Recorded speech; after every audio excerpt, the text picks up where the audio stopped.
की शान।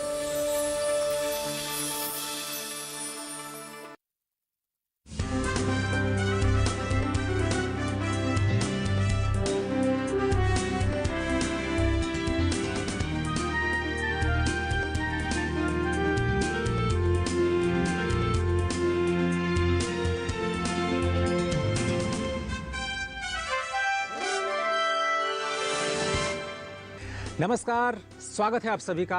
आप देख रहे हैं हमारा ये खास कार्यक्रम नेशनल पेंशन सिस्टम। किसी भी देश के लिए पेंशन सिस्टम क्यों जरूरी है, देश की जनता के लिए पेंशन क्यों जरूरी है। जीवन की जब सांझ होती है तो कहा जाता है कि वो आपके लिए सबसे सुनहरा वक्त होता है, जब आप आराम से अपनी सारी जिम्मेदारियों से मुक्त होने के बाद जो अपनी जिंदगी है उसको बहुत ही आराम से जीना चाहते हैं। उस वक्त आप नहीं चाहते कि आप किसी के ऊपर डिपेंडेंट हो, उस वक्त आप नहीं चाहते हैं कि फाइनेंशियल लगी किसी के ऊपर आपको डिपेंड होना पड़े। और इसलिए जो पेंशन सिस्टम है, पेंशन व्यवस्था किसी भी व्यक्ति के लिए बहुत ही अहम हो जाती है।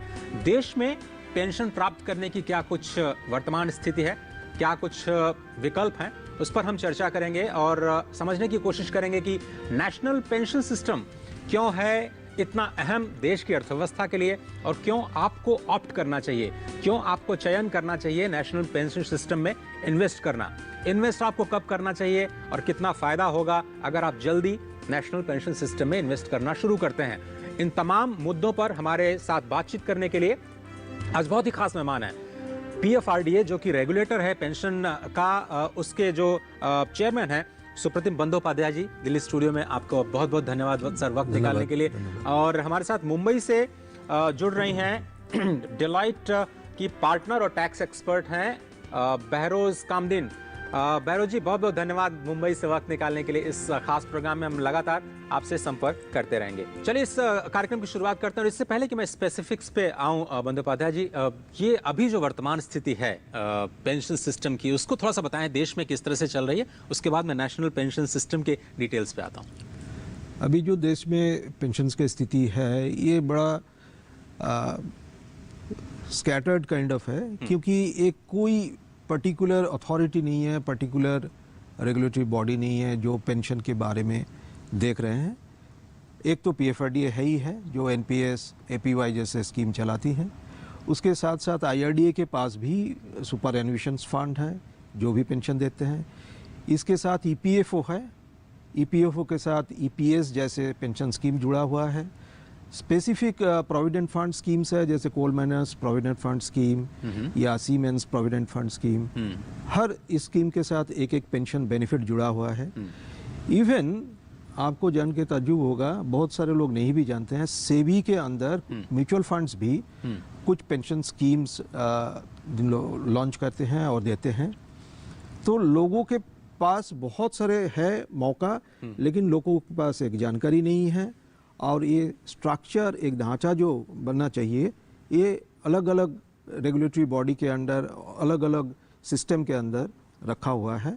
तो ये है करंट जो है पेंशन के स्ट्रक्चर। चलिए, तो एक मैं छोटा सा कमेंट ले लेता हूँ बहरोज से, जो कि मुंबई स्टूडियो हमारे साथ जुड़ रहे हैं। बहरोज, अगर हम आपसे समझना चाहें तो भारत जैसे देश के लिए पेंशन क्यों इम्पोर्टेंट है और कैसे हम इस व्यवस्था को और ज्यादा मजबूत बना सकते हैं। भारत जैसे देश के लिए पेंशन बहुत ज़रूरी होता है, बिकॉज हमारे पास कोई गवर्नमेंट के रिटायरमेंट स्कीम्स नहीं है।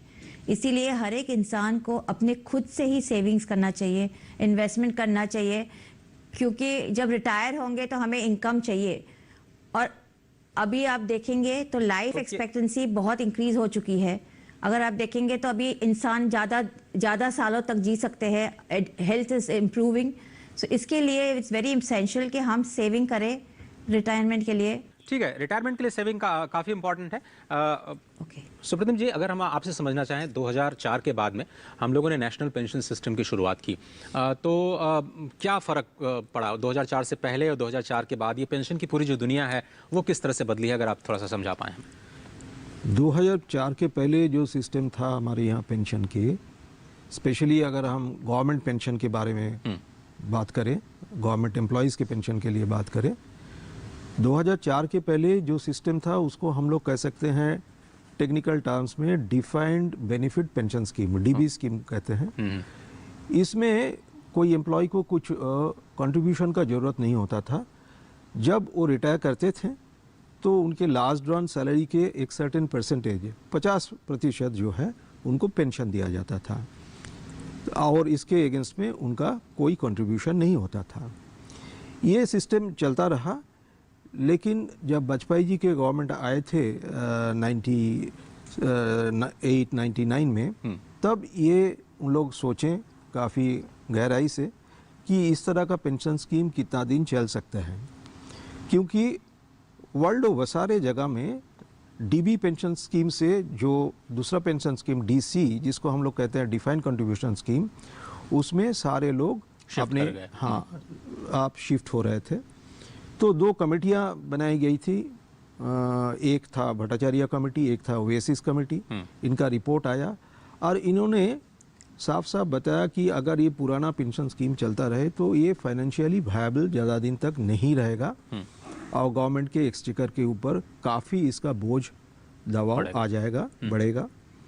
तो उस हिसाब से एक कट ऑफ डेट डिसाइड किया गया कि 1 जनवरी 2004 के बाद जो भी सेंट्रल गवर्नमेंट एम्प्लॉय नया ज्वाइन करेंगे सर्विस में, उनको ये डीसी पेंशन स्कीम यानी कि डिफाइंड कंट्रीब्यूशन पेंशन स्कीम दिया जाएगा, जहां गवर्नमेंट का फाइनेंशियल कमिटमेंट लिमिटेड है टू द एक्सटेंट कि वो गवर्नमेंट कितना कंट्रीब्यूट करेंगे वो पेंशन स्कीम में। इनिशियली ये था 10% एम्प्लॉय के सैलरी यानी बेसिक और डीए के ऊपर। 1 अप्रैल 2019 से सेंट्रल गवर्नमेंट ने इसको बढ़ा के 14% किया है जी। कुछ स्टेट गवर्नमेंट जैसे 7-8 स्टेट गवर्नमेंट इसको 14% वो खुद भी देना चालू किया, जबकि एम्प्लॉय का कंट्रीब्यूशन उसके अगेंस्ट में 10% आता है। ओके। तो इस स्कीम में क्या फ़र्क क्या है कि जितना पैसा एक्यूमुलेट होगा, इकट्ठा होगा रिटायरमेंट के टाइम में, उस पैसा से उनको एन्युइटी यानी एक लाइफ लॉन्ग पेंशन दिया जाएगा। तो जितना कंट्रीब्यूशन, अभी मैं केवल सरकारी कर्मचारियों की बात कर रहा हूँ, जिसके लिए आपने 2004 के बाद जो आपने कहा कि डिफाइंड कंट्रीब्यूशन जो सिस्टम है उसकी शुरुआत की, तो उसमें सरकार का जो कंट्रीब्यूशन है क्या उसको मैच करना कर्मचारी के लिए ज़रूरी है? और अगर कर्मचारी चाहता है कि वो और ज़्यादा कंट्रीब्यूट करे अपने पेंशन कॉर्पस के लिए, तो क्या उसकी व्यवस्था है? अजय जी, आपने बहुत ही अच्छा प्रश्न पूछा है। लोग सोचते हैं कि हमको सिर्फ मैच करने से ही काफ़ी हो जाएगा, लेकिन अगर वो चाहते हैं वो अपने तरफ से अपने हिस्से का कंट्रीब्यूशन अगर जो 10% है उसको बढ़ा के वो दे भी सकते हैं, उससे ज़्यादा भी दे सकते हैं। ये हो सकता है कि 10% से ज़्यादा वो दे, उसमें उनको टैक्स बेनिफिट नहीं मिलेगा, लेकिन ये अल्टीमेटली उनका रिटायरमेंट बेनिफिट है, रिटायरमेंट सोल्यूशन है, रिटायरमेंट के बाद रेगुलर इनकम का एक जरिया है। तो इस हिसाब से अगर देखा जाए तो कभी भी वो चाहते हैं तो उससे ज़्यादा भी, जो उनका मिनिमम रिक्वायरमेंट 10%, उससे ज़्यादा भी वो कंट्रीब्यूट कर सकते हैं। तो अब एनपीएस के एक तरह से देखें तो देश में 2 तरह के सब्सक्राइबर हुए। एक तो जो सरकारी कर्मचारी हैं जो कि केंद्र सरकार के कर्मचारी हैं, और आपने एक चीज़ ये भी कही कि जो राज्य सरकारें हैं उन्होंने भी मैच करना शुरू किया केंद्र सरकार के साथ में। मुझे लगता है कि जो पीएसयूज हैं वो भी अगर मैं गलत नहीं हूँ तो उस तरह की जो स्कीम है उस पर काम कर रहे होंगे। अब मैं ये समझना चाहता हूँ कि जब सरकारी कर्मचारी और जो कि सरकारी सेवा में नहीं है, क्या उसके लिए भी नेशनल पेंशन सिस्टम है कि वो जाकर के पेंशन का फ़ायदा उठा सकते हैं और पेंशन पाने के लिए आपको सरकारी नौकरी की ज़रूरत नहीं होगी? हाँ, एक्चुअली 2004 में तो ये शुरू हुआ सेंट्रल गवर्नमेंट कर्मचारी के साथ। उसके बाद सारे स्टेट गवर्नमेंट, 1-2 स्टेट गवर्नमेंट छोड़ के बाकी सारे स्टेट गवर्नमेंट अभी एनपीएस अपना लिया। State autonomous bodies, central autonomous bodies बहुत सारे एनपीएस को अपनाए हैं। और उसके बाद 2009 से हम लोग रिटेल कस्टमर जैसे हम लोग भी आज एनपीएस में ज्वाइन कर सकते हैं अपने हिसाब से। हाँ, उसमें चूंकि कोई एम्प्लॉयर का कंट्रीब्यूशन नहीं रहेगा, अपने आप से आप कंट्रीब्यूट कर सकते हैं, करके अपना कॉर्पस बना सकते हैं। इसके बाद कॉरपोरेट्स को के लिए भी ये खुला गया है। कॉरपोरेट, कभी कभी ऐसा होता है कि कॉरपोरेट खुद अपने एम्प्लॉय के लिए कंट्रीब्यूट करते हैं और एम्प्लॉय भी उसके मैचिंग कंट्रीब्यूशन करते हैं। कभी कभी कॉर्पोरेट अपना रजिस्ट्रेशन लेते हैं, लेकिन ये वॉलंटरी कर देते हैं अपने एम्प्लॉयज़ के लिए। जो ज्वाइन करना चाहते हैं वो ज्वाइन कर सकते हैं और उसके साथ कोई एम्प्लॉयर का कमिटमेंट नहीं रहेगा। दोनों तरह से ये चल रहा है। तो आगे जाते हुए अगर हम देखें तो एनपीएस सिस्टम कितना इम्पॉर्टेंट है, अगर हम समझना चाहें कि अगर कोई इस ऑप्शन को लेता है, एनपीएस में इन्वेस्टमेंट करता है, तो उसके लिए क्या बेनिफिट्स हैं, क्यों उसके लिए फ़ायदेमंद है, हम कैसे इसको एनकरेज करें इस एनपीएस सिस्टम को अपनाने के लिए? अभी जैसे पहले ही वेरोज मैडम बताई थी कि आज एक रिटायरमेंट बेनिफिट सबके लिए इम्पोर्टेंट है, दो तीन चीज के लिए। एक जो देखना पड़ेगा, पहले एक इनफॉर्मल सिस्टम था पोस्ट रिटायरमेंट, वो था अपना joint family. Joint family system में क्या होता था, रिटायरमेंट के बाद भी कहीं ना कहीं से फाइनेंशियल सपोर्ट मिल जाता था। लेकिन आज अगर आप देखेंगे ये ज्वाइंट फैमिली सिस्टम कम्प्लीटली बिखर चुका है, ये है नहीं, ये इनफॉर्मल सपोर्ट चला गया। तो फॉर्मल सपोर्ट के जरिए एक ही है, वो है कि अपने आप जो है इसके लिए व्यवस्था कीजिए, आज से ही व्यवस्था कीजिए, ताकि जो है रिटायरमेंट के बाद आपके दिन अच्छा गुजर सकते हैं। दूसरा चीज़ जो है, लोग जो नहीं समझते हैं आज कि लॉन्जिविटी, जो लोग इवन रिटायरमेंट के बाद, हमारे पास जो आंकड़ा है वो आंकड़ा कहते हैं कि 60 साल के बाद इंडिया में ऑन एन एवरेज आज लोग 18 साल तक जी रहे हैं। जी जी। हाँ, ये पहले से काफ़ी बढ़ गया है। लेकिन longevity is also a risk. अगर हमारे पास उस 18-20 साल काटने के लिए उसका कोई फाइनेंशियल संस्थान नहीं है, तो ये बड़ा रिस्क होता है। और तीसरा क्या है, मेडिकल साइंसेस बहुत इम्प्रूव हुआ है, अच्छा ट्रीटमेंट मिल रहा है, सब कुछ हो रहा है, लेकिन मेडिकल कॉस्ट बहुत बढ़ चुका है, जिसके ऊपर लोगों का कोई कंट्रोल नहीं है। इसलिए पोस्ट रिटायरमेंट लाइफ हम अपने सर उठा के जी सकते हैं। इसके लिए पहले से ही अपना जो है व्यवस्था करना चाहिए और एक रिटायरमेंट सोल्यूशन ढूंढना चाहिए, जिसके लिए आई फील कि एनपीएस का कोई भी कॉम्पिटिटर आज नहीं है, क्योंकि इसमें फ्लेक्सिबिलिटी है, ये बहुत ही कॉस्ट इफेक्टिव है। मैं आपको बताऊंगा कि ये जो है वर्ल्ड ओवर हम लोग ने IOPS मतलब international organisation of pension supervisors के साथ चेक किए हैं, शायद ये वर्ल्ड में सबसे कॉस्ट इफेक्टिव पेंशन स्कीम है। और जो चीज़ सबसे कॉस्ट इफेक्टिव होता है उसका बेनिफिट अल्टीमेटली ट्रांसफर होता है कस्टमर जो है उसके लिए। चलिए मैं एक छोटा सा ब्रेक लेता हूं, और जो आपने कहा कि दुनिया की सबसे सस्ती पेंशन स्कीम है और ये कितना इम्पॉर्टेंट है किसी के लिए भी इसको ऑप्ट करना, इसमें निवेश करना, उसको हम समझेंगे और क्या कुछ ऑप्शन है, और ये जो पैसा अगर आप कंट्रीब्यूट करते हैं तो उसका मैनेजमेंट कैसे होता है, और जिसका रेगुलेशन खुद ये PFRDA करती है, जिसके चेयरमैन आज हमारे साथ हैं। कहीं मत जाइए, इसके और भी इम्प्लीकेशंस हैं और भी फायदे हैं, समझेंगे। आप देख रहे हैं हमारा खास कार्यक्रम नेशनल पेंशन सिस्टम। बुढ़ापे को सुरक्षित किया है। अगर नहीं तो एनपीएस में निवेश करके आप रिटायरमेंट के बाद अपनी पेंशन सुनिश्चित कराएं। इस स्कीम में 18 से 65 साल का कोई भी भारतीय नागरिक पेंशन का लाभ उठाने के लिए शामिल हो सकता है।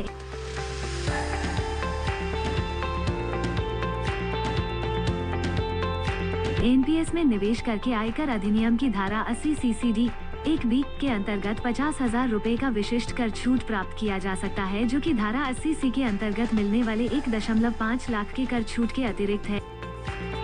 अभी रजिस्टर करने के लिए अपने नजदीकी बैंक शाखा से संपर्क करें या PFRDA कॉल सेंटर 1800-110-708 पर कॉल करें।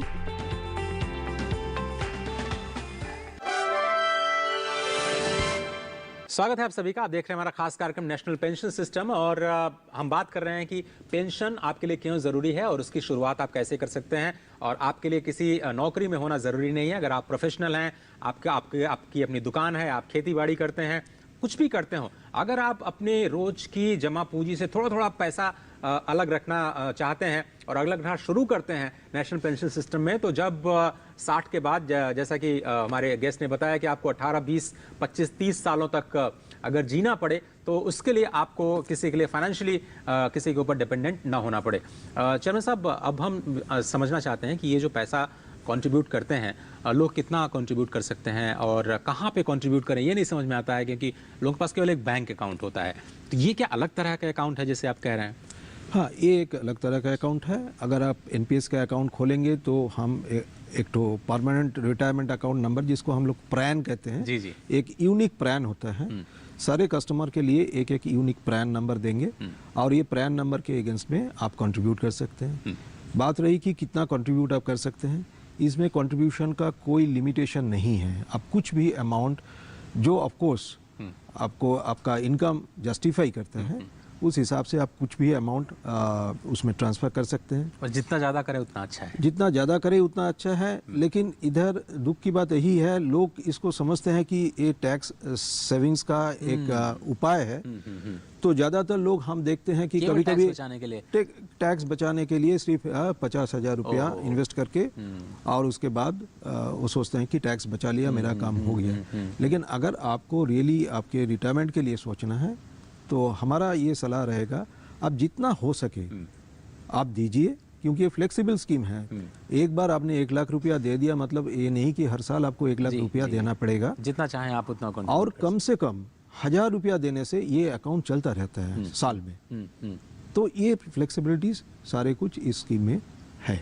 ठीक है, अब मुंबई चलते हैं। हमारे जो डिलाइट के टैक्स एक्सपर्ट हैं, आपने टैक्स की बात की इसलिए उनको भी शामिल कर लेते हैं। टैक्सेशन का जो फ़ायदा है वो किस तरह से मिलता है, अगर आप थोड़ा सा समझा पाएँ एनपीएस के तहत, और क्यों ज़रूरी है लोगों को इन्वेस्टमेंट शुरू करना जल्दी, अगर एनपीएस की बात करें तो? टैक्स अगर आप देखेंगे तो अगर आप हमारी गवर्नमेंट ने, सरकार ने बहुत बेनिफिट्स दिए हुए हैं। इन्वेस्टमेंट करने पर भी आपको टैक्स की बेनिफिट मिलती है। तो एक तो होता है कि एम्प्लॉयर कंट्रीब्यूशन जो होता है, employer contribution is taxable, but उसका पूरा डिडक्शन मिलता है इन 80CCD। तो जबकि एम्प्लॉयर कंट्रीब्यूशन भी बिल्कुल टैक्सेबल नहीं होता है, जो टैक्सेबल होता है उसका पूरा डिडक्शन मिलता है। एम्प्लॉय कंट्रीब्यूशन जो होता है वो employ contribution up to particular limit आपको 1,50,000 के एग्रीगेट लिमिट के अंदर मिलता है। उसके ऊपर अगर आपने वो एग्जॉस्ट कर लिया लिमिट 1,50,000 के, तो उसके ऊपर 50,000 का एक्सक्लूसिवली फॉर एनपीएस वो बेनिफिट है। तो अगर आप से साल में 1.5 लाख करते हैं प्लस 50,000 करते हैं, 2 लाख तक का आपको बेनिफिट मिल सकता है एनपीएस के अंदर। क्या एनपीएस में कुछ मुझे एडेड एडवांटेज है जिससे मैं ज़्यादा रिटर्न पा सकता हूं और ज़्यादा मेरे पैसे ज़्यादा अच्छी तरीके से मैनेज हो पाएंगे? अगर आप थोड़ा सा इसके फ़ायदे पर प्रकाश डालें दूसरे इंस्ट्रूमेंट से उसके साथ कंपेयर करते हुए। अगर आप देखेंगे 80C में बेनिफिट्स जो है वो है प्रोविडेंट फंड के लिए। आप जो प्रोविडेंट फंड में कंट्रीब्यूट करते हैं वो 80C के अंदर तहत मिलता है benefit. PPF public provident fund है, इंश्योरेंस है, वो सारे जो बेनिफिट्स है आपको 80C में मिलता है। उसका एग्रीगेट लिमिट है 1,50,000। मगर अगर आप एनपीएस में एडिशनल करते हैं 50,000 उसके ऊपर से, तो वो 50,000 के लिए आपको बेनिफिट मिलता है एडिशनली। और अगर आप देखोगे आप 34% टैक्स ब्रैकेट में अगर होंगे तो आप 34% ऑफ 50,000 17,000 रुपया आपको इमीडिएट टैक्स बेनिफिट मिलता है। और वो जो आप इन्वेस्ट कर रहे हो उसके ऊपर रिटर्न्स अलग से है। अगर आप रिटर्न्स के बारे में देखेंगे, mister Bandopadhyay will of course speak उसके ऊपर, बट अभी एवरेज रिटर्न्स जो मिल रहे हैं पीपीएफ एंड पीएफ में वो अराउंड 7.5% 8% है। जबकि आप एनपीएस के रिटर्न्स देखोगे तो अराउंड 10% रिटर्न्स मिल रहे। तो आपको जो रिटर्न्स एनपीएस के मिल रहे हैं वो मच बेटर है as compare to PPF and PF. अगर आप कॉस्ट देखेंगे, आपका कॉस्ट म्यूचुअल फंड में आप इन्वेस्ट करोगे तो अराउंड 2% तो आपका कॉस्ट लेता ही है, एडमिनिस्ट्रेटिव चार्जेस जो होते हैं। बट अगर कॉस्ट आप अगर एनपीएस के देखोगे, cost of investment is very less. So अगर आप देखो कॉस्ट और रिटर्न ऑन इन्वेस्टमेंट्स, अभी NPS is much better than other securities. चलिए, ये आपने काफ़ी इंपॉर्टेंट चीज़ कही कि जो कॉस्ट है और रिटर्न दोनों को ही लिहाज से ये जो एनपीएस है वो बेटर है। और इसलिए जिस तरह से बंदोपाध्याय साहब ने कहा कि आपको केवल 50,000 रुपये जो टैक्स बेनिफिट है केवल उसके बारे में नहीं सोचना चाहिए, बड़ा कॉर्पस बनाना चाहिए, कोशिश करनी चाहिए कि अपनी बचत का एक बड़ा हिस्सा एनपीएस में डालें। सर, लेकिन ये जो एनपीएस है उसको उसका रेगुलेशन आप लोग क्या करते हैं? आप किसको रेगुलेट करते हैं? और वो जो पैसा है उसको मैनेज कौन करता है? और ये जो रिटर्न बता रही हैं हमारी जो एक्सपर्ट हैं वो कहाँ से जनरेट होता है? हाँ, अभी जो हमारा रेगुलेशन का पार्ट आपने जो पूछा, हम बहुत सारे एंटिटी को इसमें शामिल किए हैं और हर एक एंटिटी वो अपना अपना काम करते रहते हैं। जैसे हमारे पेंशन फंड मैनेजर्स हैं, जैसे आप रिटर्न के बारे में पूछें, हमारे पेंशन फंड मैनेजर्स हैं, हम लोग उनको लाइसेंस देते हैं। आज जैसे हमारे पास 7 ऐसे पेंशन फंड मैनेजर काम कर रहे हैं और उनके जो है उनके पास जो पैसा जाता है हम लोग भेजते हैं। पैसा कैसे जाता है? पैसा ऐसे जाता है कि हमने पर्टिकुलर सपोज एक पेंशन फंड को चूज किया है, पैसा उनके पास ही जाएगा। बिल्कुल। और उसके बाद हमको डिसाइड करना पड़ेगा कि हम कौन सा फंड में, इक्विटी फंड में कितना डालेंगे, गवर्नमेंट सिक्योरिटी फंड में कितना डालेंगे, कॉर्पोरेट बॉन्ड फंड में कितना डालेंगे, उस हिसाब से वो पैसा जाएगा और उस हिसाब से ही वो पैसा वो इन्वेस्ट करते रहेंगे। इन्वेस्टमेंट का भी गाइडलाइन है और उस हिसाब से वहाँ से रिटर्न जनरेट होता है। और ये एकदम म्यूचुअल फंड जैसे उस हिसाब से हम लोग इन्वेस्ट करते हैं। हर दिन के एंड में हर एक एसेट का वैल्यूएशन निकाला जाता है और हर कस्टमर को बोला जाता है कि आपके पास आज के दिन ख़त्म होने तक इतना यूनिट है और पर यूनिट का वैल्यू इतना है। तो कोई भी कस्टमर अपना यूनिट वैल्यू देख सकते हैं और वो उसको कंपेयर कर सकते हैं कि भाई कल से हमारा फंड कितना ग्रोथ हुआ। तो इस हिसाब से होता रहता है। जैसे आपके सेंट्रल रिकॉर्ड कीपिंग एजेंसी है, इसके पास जो है कस्टमर डेटा रहता है। फंड मैनेजर फंड मैनेज करेंगे लेकिन उसके पास कस्टमर का डेटा नहीं जाएगा। कस्टमर डेटा, कस्टमर अकाउंट पूरा मैनेज होगा CRA के तहत। हमारे डिस्ट्रीब्यूशन चैनल है पॉइंट ऑफ प्रेजेंस, वो कस्टमर को लेके आएंगे। तो हर इंटरमीडिएट को, ऐसे 6-7 इंटरमीडिएरी है जो अपना अपना काम करता रहता है। इसको कहते हैं हम लोग अनबंडल्ड स्ट्रक्चर। और इस हिसाब से फायदा एक है कि हर एक इंटरमीडिएट के पास एक एक काम है, उसको रेगुलेट करना भी आसान है। और दूसरा है इसके जरिए जो है कॉस्ट हम लोग बहुत कम रख पाए हैं। कॉस्ट काफ़ी कम रख पाए हैं, जो कॉन्फ्लिक्ट ऑफ इंटरेस्ट है वो भी नहीं होता है इस तरह से। हाँ। वो जो रेगुलेशन है उसमें काफ़ी इंपॉर्टेंट होता है। लेकिन अब ये सवाल उठता है कि ये जो फंड मैनेजमेंट कंपनियां हैं, वो क्या इस पैसे को आप चाहें तो शेयर मार्केट में लगा सकती हैं, अगर आप चाहें तो गवर्नमेंट डेट में लगा सकती हैं, और आप चाहें तो मिक्स लगा सकती हैं, आपने ये कहा? हाँ, एक्चुअली ये कस्टमर का चॉइस होता है, सब्सक्राइबर का चॉइस होता है।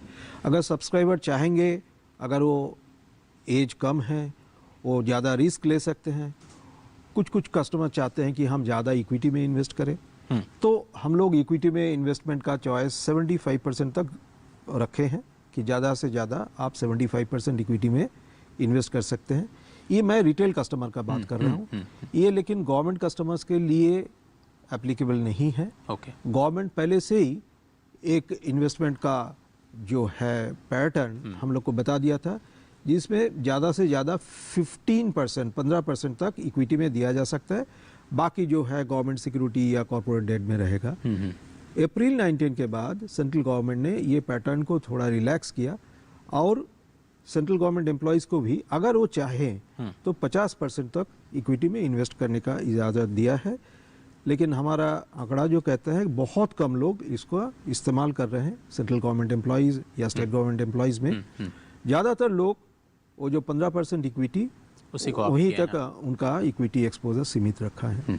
सर, मैं एक छोटा सा और ब्रेक लेता हूं और उसके बाद जो रिटर्न की बात है, अब मैं समझूंगा आपसे कि अलग अलग क्लास में कितना रिटर्न है। एक छोटा सा ब्रेक, आप कहीं मत जाइए, आप देख रहे हैं हमारा खास कार्यक्रम नेशनल पेंशन सिस्टम।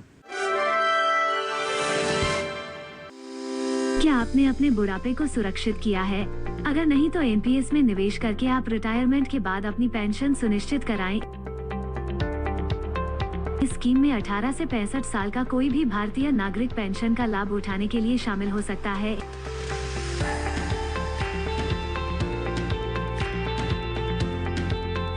एनपीएस में निवेश करके आयकर अधिनियम की धारा 80 CCD 1B के अंतर्गत 50,000 रुपए का विशिष्ट कर छूट प्राप्त किया जा सकता है, जो कि धारा 80C के अंतर्गत मिलने वाले 1.5 लाख के कर छूट के अतिरिक्त है। अभी रजिस्टर करने के लिए अपने नजदीकी बैंक शाखा से संपर्क करें या PFRDA कॉल सेंटर 1800-110-708 पर कॉल करें।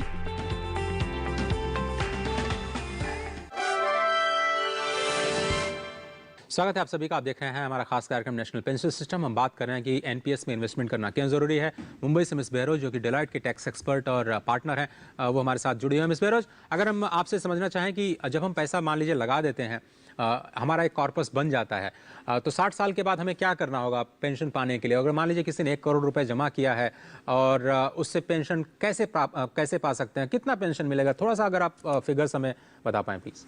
तो अगर आप देखेंगे ऑन मेच्योरिटी, अगर 60 इयर्स पे रिटायरमेंट पे अगर आपको पैसा मिल रहा है तो टैक्स में 60% जो मिलेगा वो टैक्स फ्री है, तो उसके ऊपर आपको टैक्स नहीं पे करना है।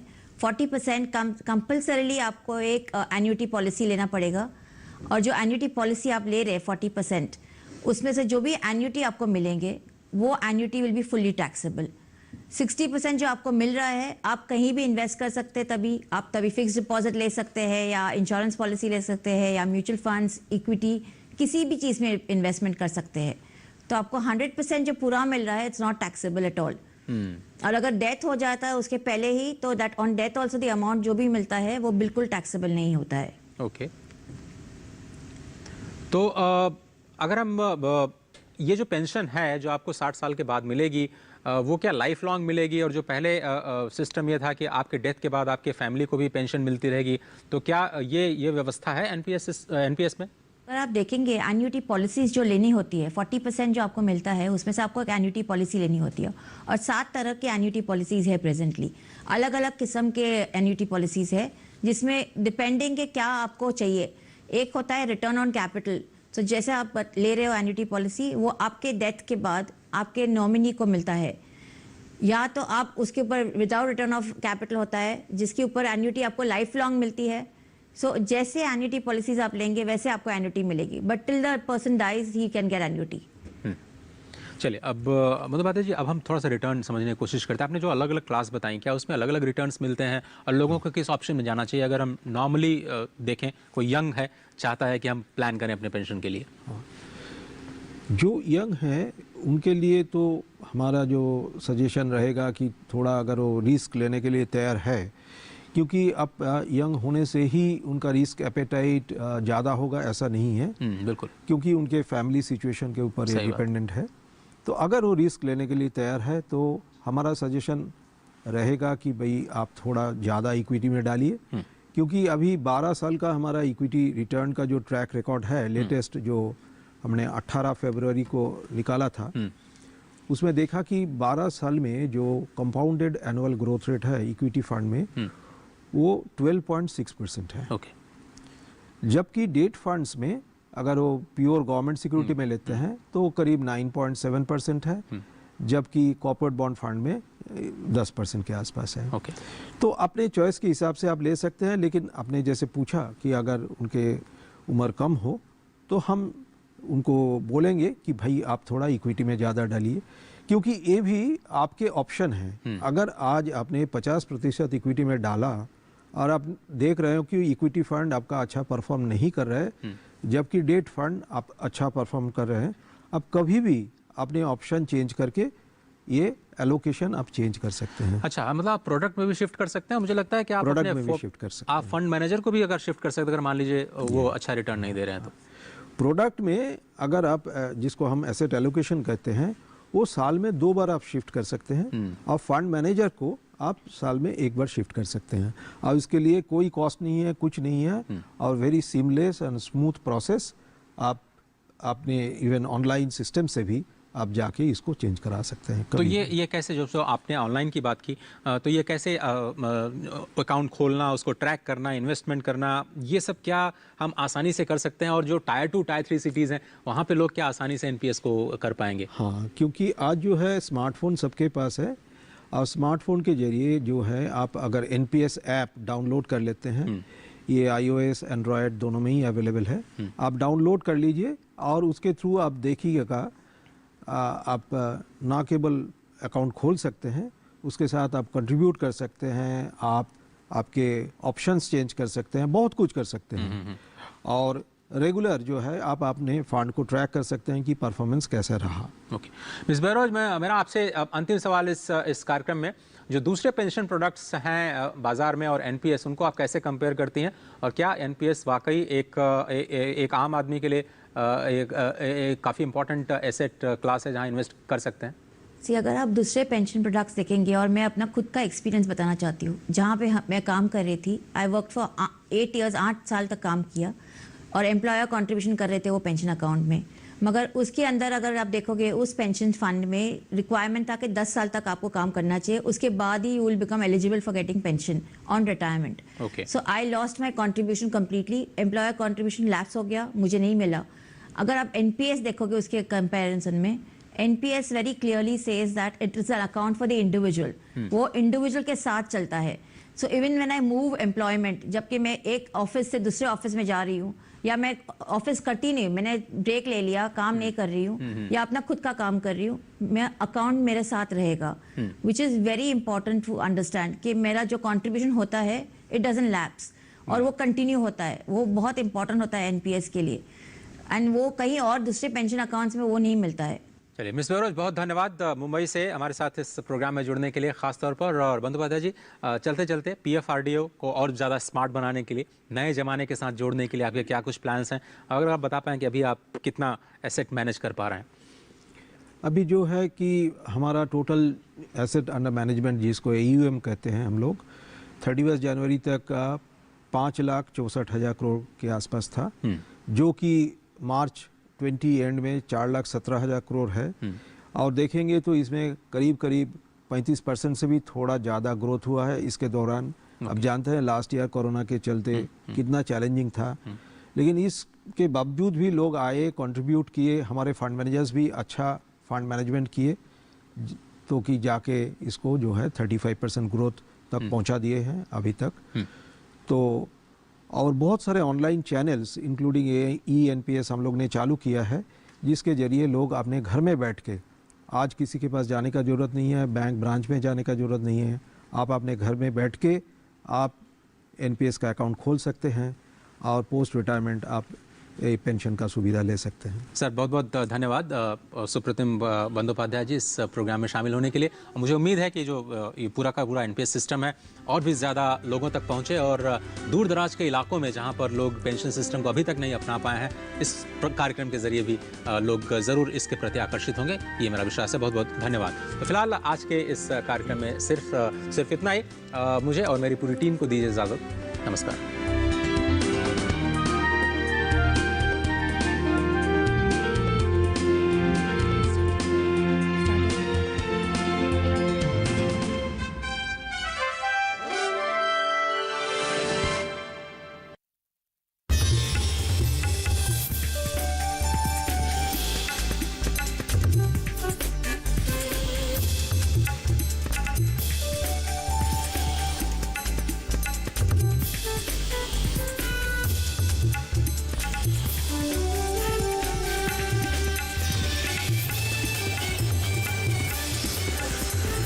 टीवी किसान, बदलते भारत की शान।